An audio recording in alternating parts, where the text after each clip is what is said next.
வணக்கம் நேயர்களே. தமிழ் சின்னத்திரையில் தமிழ் மியூசிக் தொலைக்காட்சி மூலம் தனது தொகுப்பாளினி பயணத்தை தொடங்கியவர் மணிமேகலை. அதன்பின் விஜய் டிவி பக்கம் வந்து தொகுப்பாளினி, போட்டியாளர், கோமாளி என பன்முக திறமைகளை வெளிப்படுத்தினார்.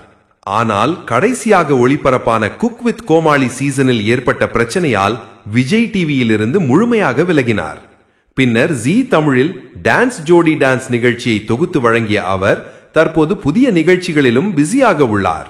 பொதுவாக எந்த நிகழ்ச்சியையும் யார் தொகுத்தாலும் சம்பளம் பெறுவது வழக்கம். ஆனால் சமீபத்தில் நடந்த 6 மணி நேரம் நீண்ட திரைப்பட இசை வெளியீட்டு விழாவை மணிமேகலை எந்த சம்பளமும் வாங்காமல் தொகுத்து வழங்கியுள்ளார். அது வேறு யாருடைய படமும் இல்லை, நடிகர் பாலா நடித்துள்ள காந்தி கண்ணாடி படத்தின் இசை வெளியீட்டுதான். இந்த விஷயத்தை பாலாதான் வெளிப்படையாக சொல்லி மணிமேகலைக்கு நன்றி தெரிவித்துள்ளார்.